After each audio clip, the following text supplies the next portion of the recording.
Welcome to Mystery Theater. I am Hyman Brown. Since time immemorial, stories have begun with the classic phrase, once upon a time.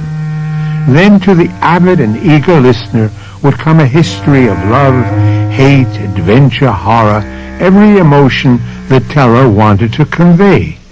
But history, like all words, is not necessarily what we think it means.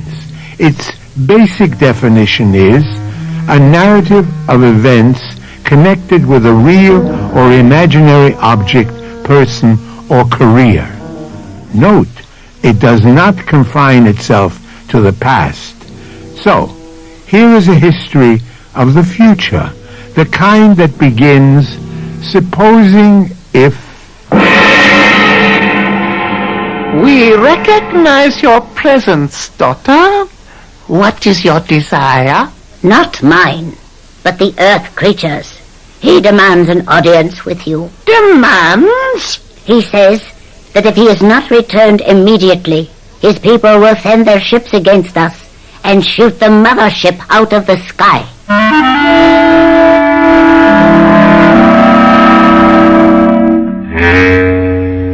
Our mystery drama, Enemy from Space, was written especially for the Mystery Theater by Ian Martin and stars Mandel Kramer. I will be back shortly with Act 1.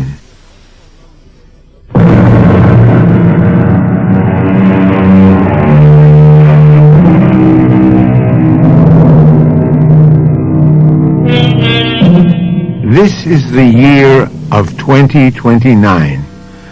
President Winston Alexander is midway through his second term, a commanding figure on the world stage who has brought America to a new surge of leadership. The unfortunate breakdown of arm limitation talks have more than ever isolated the two superpowers, and with nuclear proliferation a fact, the only hope of world peace is that the two superpowers are at last nearing a major accord that will mean peace. This is where we stand on this fateful night at exactly 3 a.m., February 25th, 2029. This is Central Command, triple red alert. Repeat, this is CENTCOM, triple red alert. Attention all units, highest priority. This is alert AAA. This is a triple red alert. An unidentified flying object has pierced the DMZ and has now landed on the front lawn of the White House. Mr. President! Mr. President! What is it, Andy? Why are you knocking so frantically at Father's door? I don't know, Ginny. We may be under attack. Now, yeah, stick with me until I check on your father. I'd better try the door. Mr. President, Good Lord, no! He's not in his bed. Oh, where is he, Andy? Where is Daddy? Daddy! Daddy! The window's wide open. That thing is still there. Ginny, come back! They must have taken it. Ginny, don't show yourself to the enemy. Get down! Get down! What for? They're not paying any attention to us. That is some kind of warcraft out there. They might fire on you. I don't care what they do to me. They've got my father. Oh, stop them, Andy. Stop them somehow. Ginny, by now, every piece of equipment in the U.S. has been alerted to stop whatever the heck that thing is. That nobody wants to see the president kidnapped. But we can't bring any firepower to bear on him without risking your father's life. Well, what are you and the rest of you little soldiers going to do? Well, I can't tell you exactly. There are contingency plans for things like this. What? I don't know. I'm not a member of CENTCOM, but there must be something that... Attention, please. Attention. Who's that? It's coming from a spacecraft. There is no cause for alarm. We come in peace. This is Commander Varg aboard the spaceship. We are a communications vessel from the matrix of the mothership Niklos 7. We seek information only and have borrowed your President Alexander in order to get it. He is quite safe. When we have completed our talk, he will be returned unharmed. I don't believe him, Andy. Why doesn't he let Daddy say something? To reassure you, we will let President Alexander talk to you now. I realize this is very unusual. For everyone's best interests, I ask you to call off all alerts and to take no action for the next 24 hours. I am assured by my unexpected hosts that I am in no personal danger, nor is anyone else. I am being taken to meet Commander Varg's superiors for some as yet unrevealed reason. I have agreed to a truce for 24 hours. If I am not returned by then, I ask Congress to put the nation on full war footing for its defense.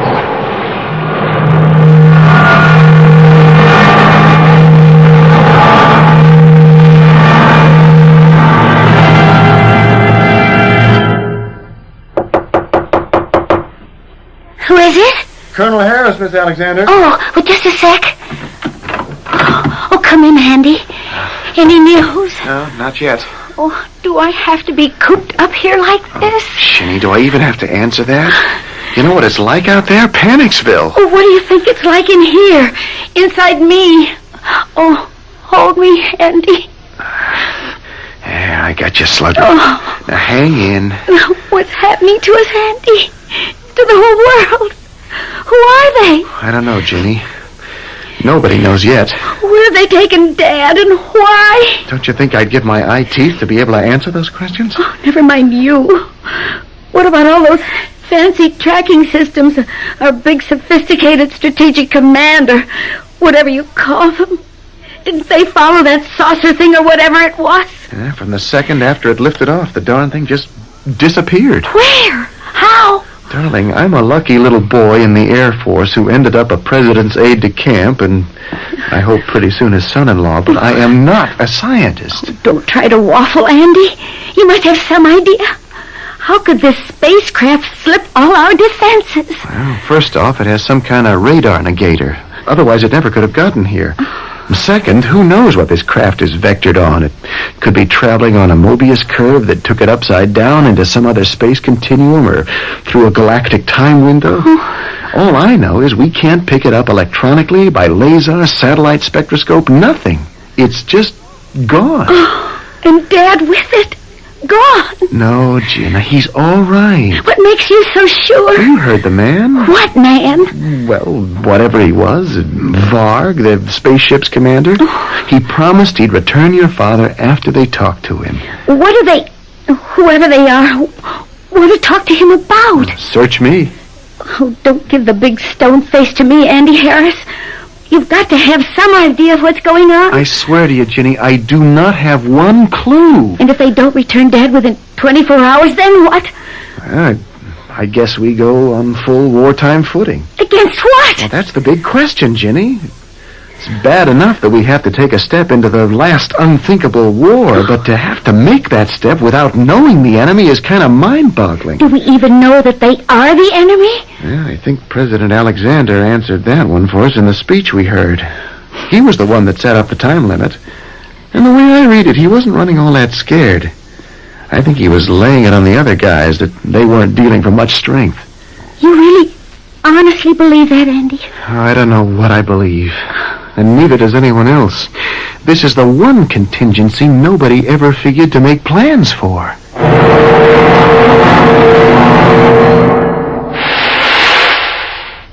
Welcome, Varg. You were successful, I hear. I am always successful. It's nice to know someone has a good opinion of you.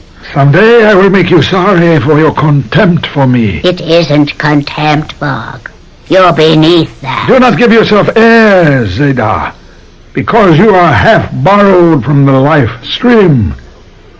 We modules are just as good as you. I don't intend to argue with you. Have you brought our hostage? He is just beyond the door. Can we get on with the business at hand before the Supreme One questions the delay? Oh, one of these days, Zeta. Open. You may come in, Mr. President. Thank you. This is Dr. Zeta. You will be in her control now. May I ask why I've been brought here, wherever I am? My instructions do not permit me to do so. Then I demand to be taken before this Supreme One. What is it you want of me? My desires are simple and quite practical, Mr. President. I am a doctor. A medical doctor? Yes, May I ask your name? Zeta. That's all? Dr. Zeta? Won't that serve? It's only identification, after all. Why am I here? As far as it concerns me, are a basic series of tests. Medical. I'm not applying to be a citizen of whatever state you represent. You have joined Nicholas 7 as a passenger. It is routine for you to be quarantined until we can determine that you are properly immunized. There isn't time for that.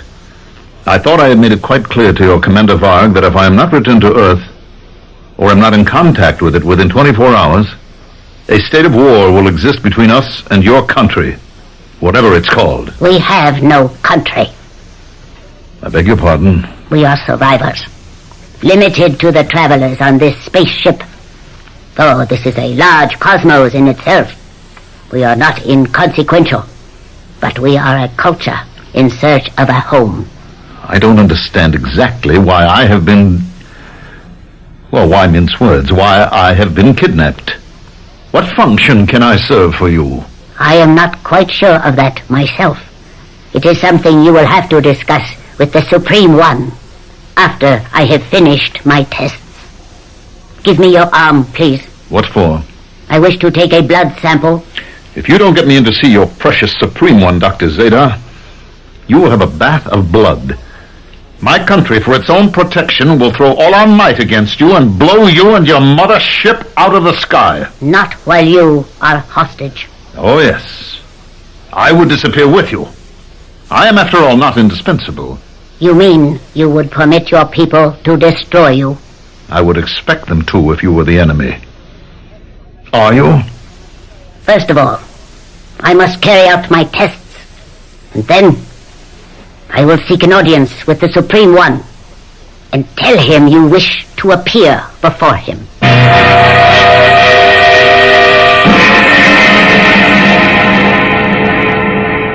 I bow in reverence before you, O my father.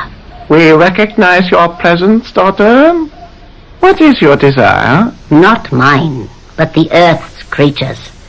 He demands an audience with you. Demands? He says that if he is not returned immediately, his people will send their ships against us and shoot the mothership out of the sky. Fortunately, since we are in another time continuum, they cannot find us unless we choose to show ourselves. His threat and his demands are useless. He wants also to know why we have taken him and what it is you want of him. I want you to adapt him. Wash his brain clean so that we can send him back to fulfill our purpose. I don't think I can do that, Father. He is too strong. Then you must change him. Make him completely one of us. I don't know if that is possible. All things are possible. Did you not become completely one of us? Yes. So then shall he. But I can't do that without killing his... It is hard for me to describe to you, Oming, my father, because we are different. It is you who are different. Do not fill me with old angers. Are you still prattling about the non-existent, what you call the soul? Did we not stamp that out of you? Yes, Father. Then, should we hesitate to destroy it in a stranger? I am not interested in President Winston Alexander, the Earthling, except as he shall serve our needs.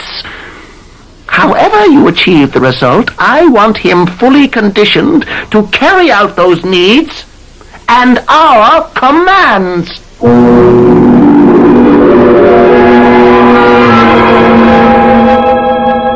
remember, this is a story of supposing if. Supposing there was a mothership from some unimaginable planet coursing in space, looking for a new land to colonize, and supposing they singled out Earth and felt that it was their promised land. How much would they lay claim to? Or would they simply follow the pattern of colonialism and take it all? Mystery Theater will return shortly with Act 2.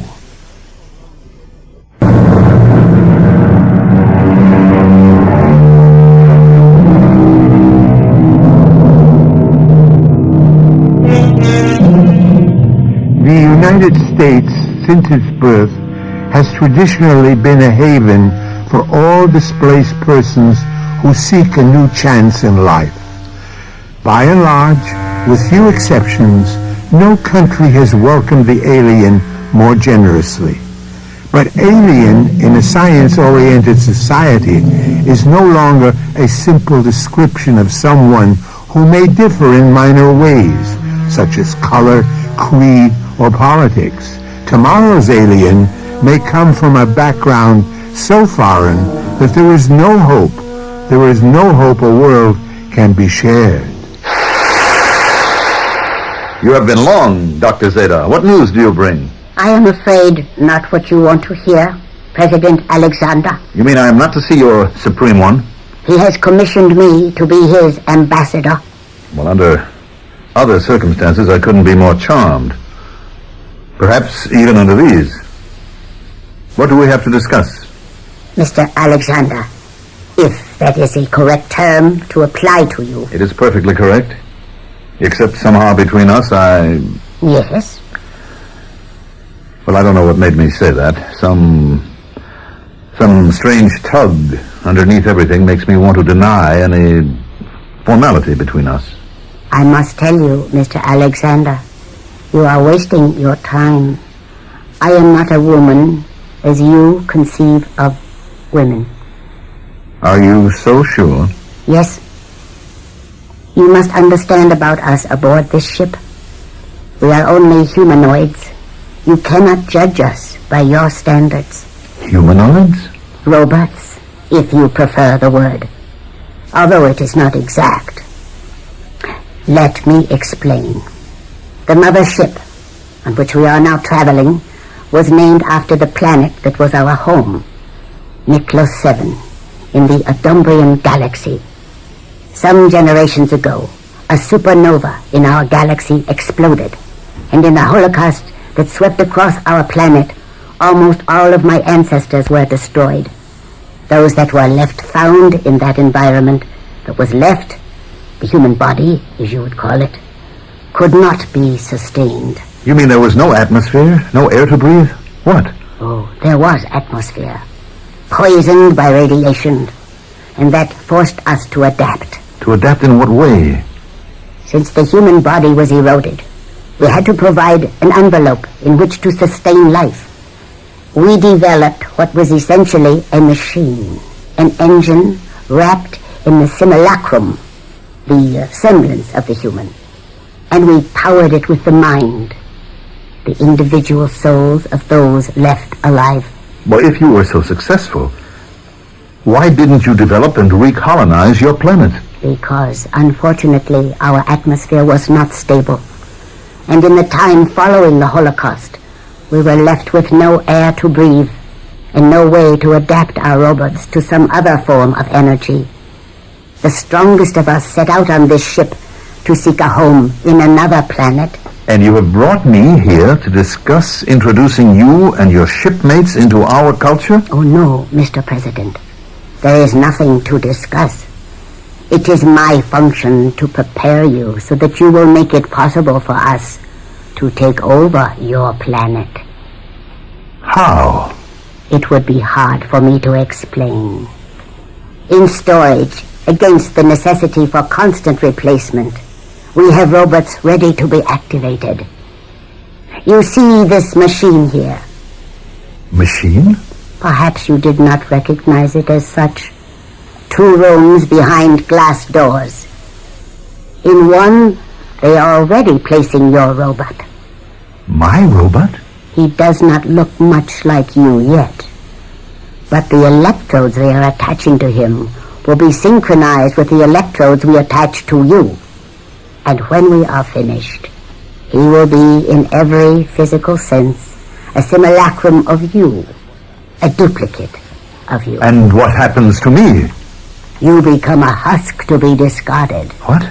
An outmoded model, unable to function in the atmosphere of our new world. What new world? The one that will exist in the dust of radiation and the end of Earth. The world that all of us from Miklo 7 are going to build with your help. I will not be party to anything like this. You have no choice. Varg, seize him. No. All right, Varg. Put him in the transformer. Afternoon, Jenny. Afternoon, Andy. I've been dying till you got here. What's new? Not a thing. No news of Dad? None. Oh, no. Well, what else is happening? What isn't? We've tried to keep it as secret as possible, but there are always leaks. What is it?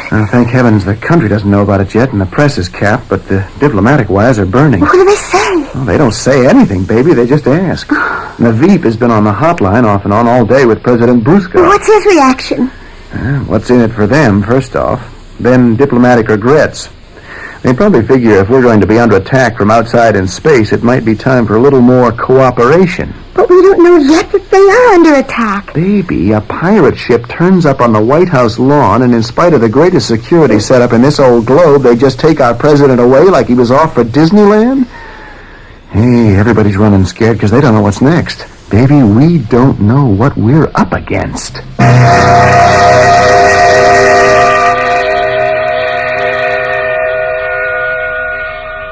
This is President Alexander aboard a shuttle spacecraft returning me as promised to the White House at the pre-agreed time. I have been well treated and am in the best of health. No one need have any concern about me.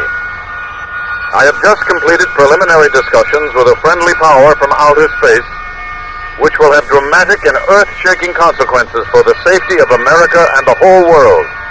I am aware that all our armed forces have been alerted. I ask them as President and Commander-in-Chief to extend safe conduct to the spaceship and allow it to land me and then depart in full safety.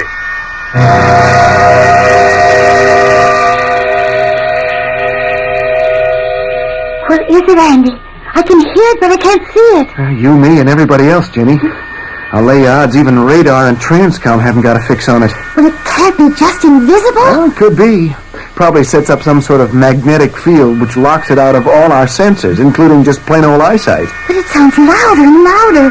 You can tell it's approaching. 10 to 1, it doesn't have to. They just want to warn us they're on the way. You better keep to one side of the window, Jenny. There it is.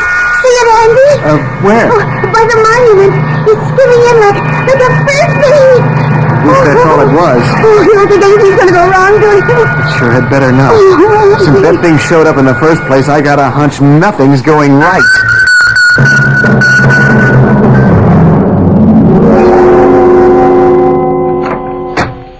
Oh, Daddy! Virginia! It's all right. It's all right, baby. It's all right. Oh, it's been such a nightmare. It was quite an adventure. What are you doing? Still up? Is there anyone who's been aware of what's going on in the last 24 hours? That sleep's been out of the question. Well, I hope the knowledge hasn't been too general. Oh, I wouldn't know. But Andy says not. He thinks they've been able to keep the lid on. I hope so. Oh, you're okay, aren't you, Daddy? As you can see. Oh, but what went on? Why did they take you? Who are they? I mean, No. One question at a time. Incidentally, let me close this door. Tell me, who are they? What happened? First of all, they are friends. Friends?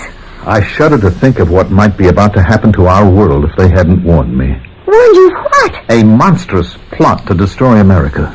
An unholy alliance to take over and rule the world, if there is any left of it. What do you mean? It's too complex to explain to you, Virginia. There is a secret alliance between a group of mineral-rich nations and our main enemy, which is called the Consortium. The concern? They are poised to unleash a massive strike against us, which would wipe us out before we had a chance to reply. Now that plot has been uncovered.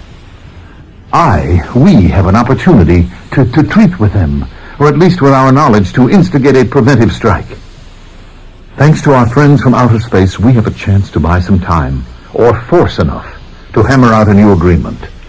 If not, we must move first. That's the decision that I have to make. And unfortunately, it must be made alone. Oh, poor Dad. Like you always say, if you only could have shared it with Boots. Boots? Mom, what you used to call her. Oh, yes, good. But what does that have to do with anything? This is a decision of state.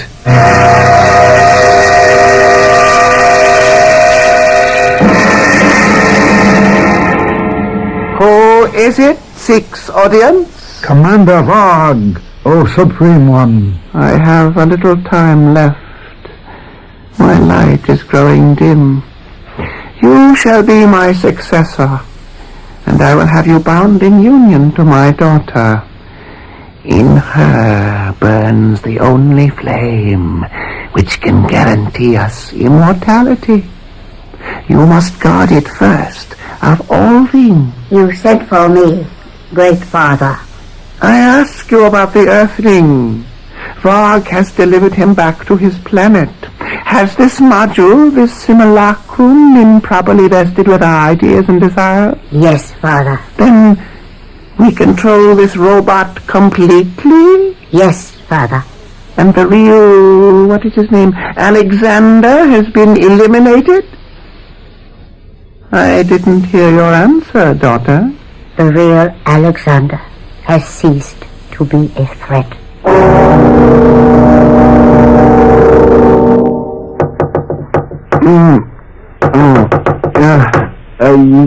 Who is it? Andy, it's me, Jim. Hold it, I'll be right there. What is it, Jenny? What are you doing wandering around at 5 in the morning? Andy, I'm scared. Can I come in? I don't know how to say this so it makes sense. You're the only one I can say it to. Say what? Come on, baby, spill it. Andy, the man they brought back in the spacecraft. Uh-huh. That's not my dad. It's not President Winston Alexander. There's just no way that is my father. As President of the United States, Winston Alexander holds the fate of the world in less than one hand. In cold fact, in the finger that may press the button to unleash atomic warfare to end the world. President Alexander has been replaced by a robot, activated by a power in space that has everything to gain from the end of Earth and nothing to lose. I shall return shortly with Act 3.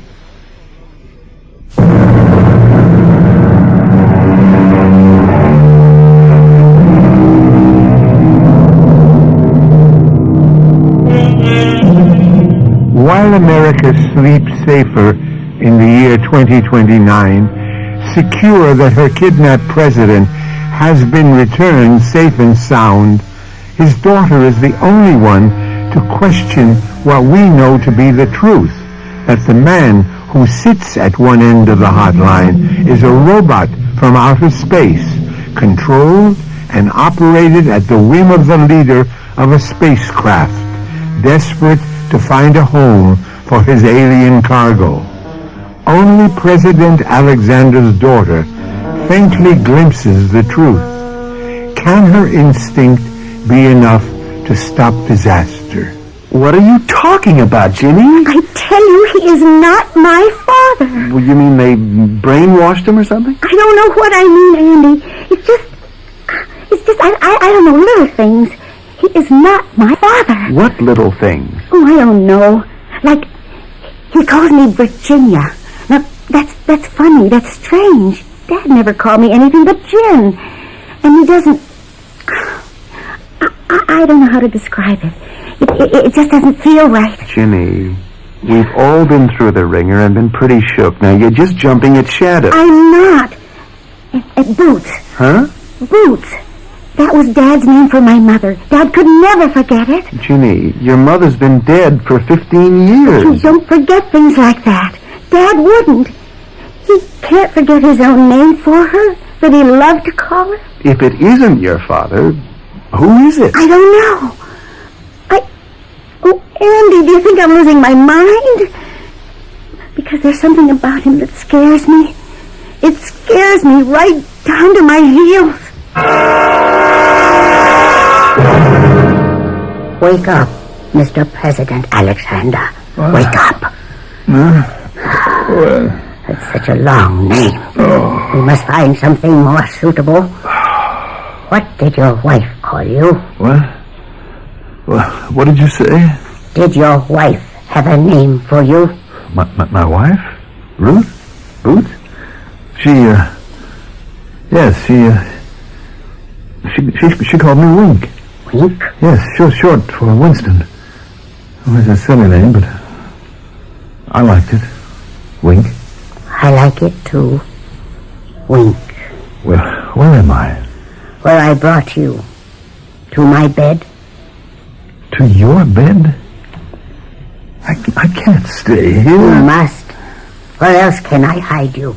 Hide me? Why must I be hidden? Because I should have destroyed you once I made your other self. What other self? The one we sent back to Earth. The one we programmed to destroy all the people on Earth. So we Nicklausians may have a home again. To destroy all the people on Earth? How? Why? You ask me. You were the ones who made the seed of your own destruction.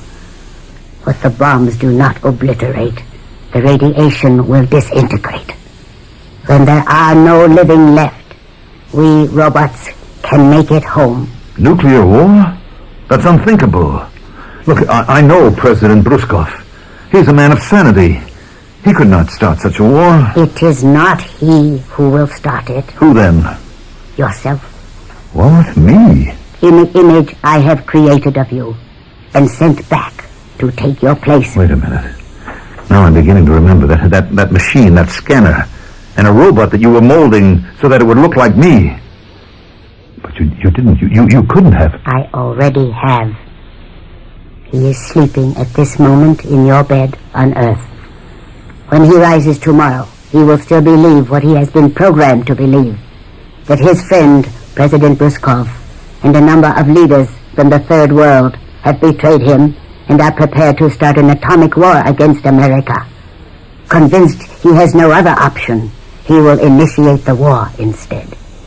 In the resulting Holocaust, what survivors are left, we will exterminate, so that your Earth will be fit for us to occupy.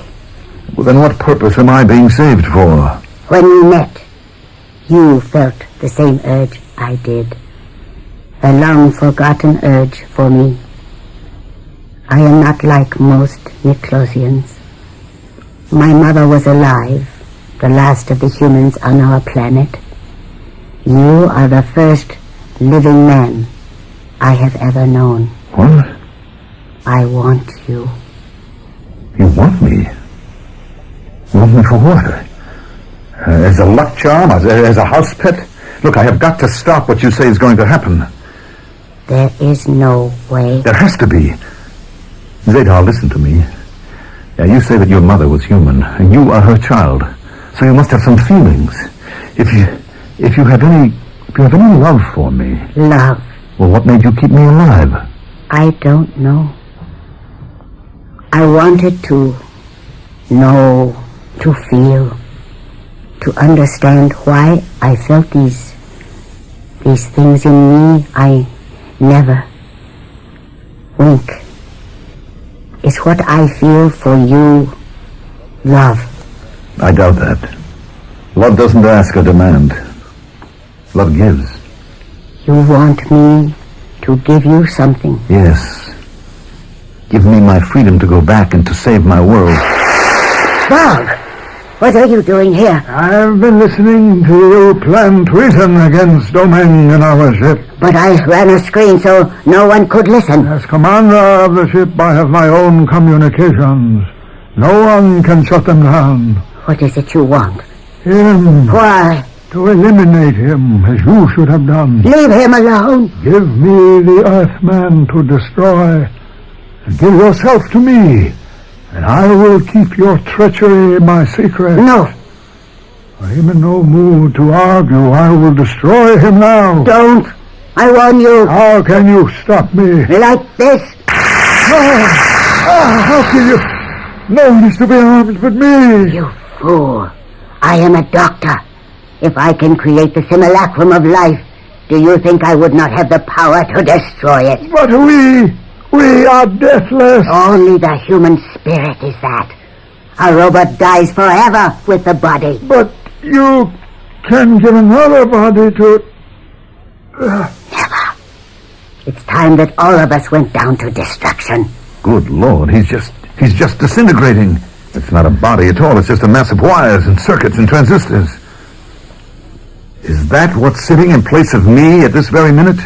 And programmed to blow up your world as you know it. I've got to get back and stop it. You can't stop it. Only I can do that. Then you have got to. I don't have to do anything. But this I can do, out of free will. You said that loving was giving. I only hope we are in time.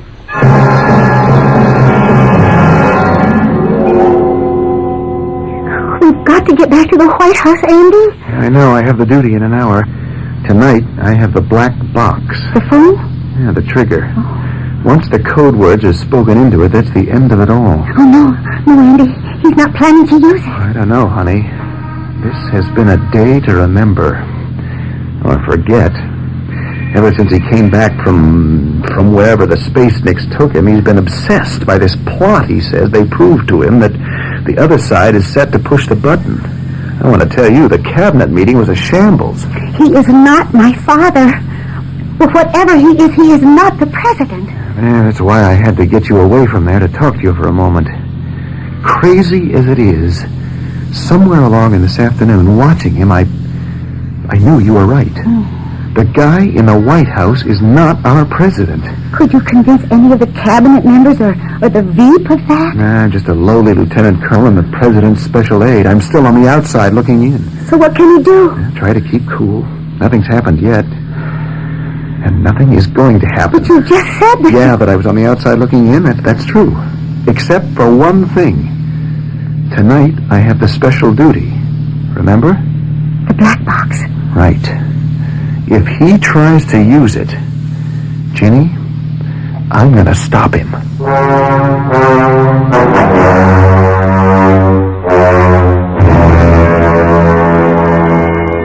Are we going to announce this arrival? There is no need. I have the radar negator on. We can penetrate your DMZ and have landed before they can activate a screen. Still, to avoid the risk of upsetting an already uneasy situation. Wink. How much more would it upset if you were to announce yourself as President Alexander returning, when your whole world believes you are already there? Yes, I suppose you're right. But what do we do when we land? There will be ground forces. Helpless against the force field I maintain, and the one I shall throw around you. And then what happens? We find your simulacrum, and I destroy him, as I did Varg. And then? Then, all is as it was before we invaded your world. I will return to the mothership, and Earth will be safe. But you could stay, Zeta. You could stay and... Nothing. There is nothing for us. And I must return to take command of the Nicholas 7 and drive it forever out of your orbit. But where will you go? Where we should have gone long ago, when we ceased to be anything but automatons. To course into the empty void of space, till fuel or air runs out. And we will be no more. In the end, the ship will break up. We will all disintegrate like Varg and disappear into atomic dust. I won't let that happen to you. There is no way you can stop it, and no time to discuss it further. We are about to land.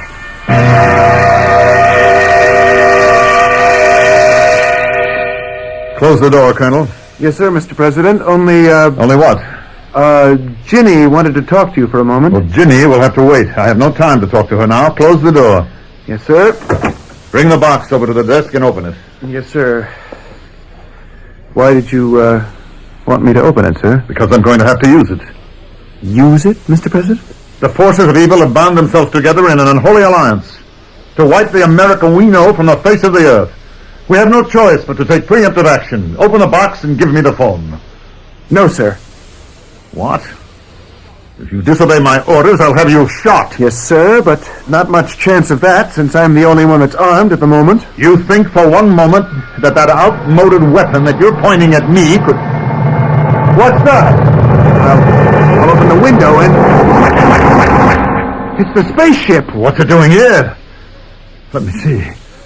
The door is opening. Zeta! What are you doing here? Eliminating you.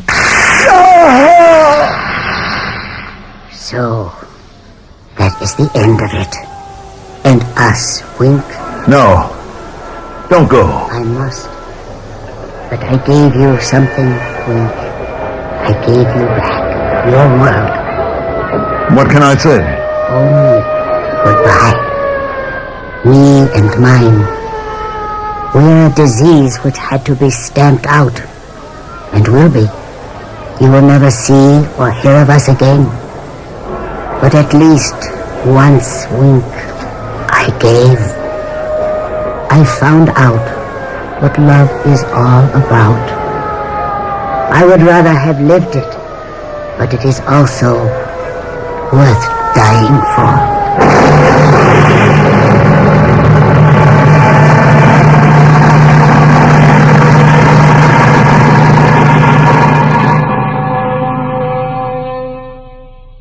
I'll be back shortly with a final thought.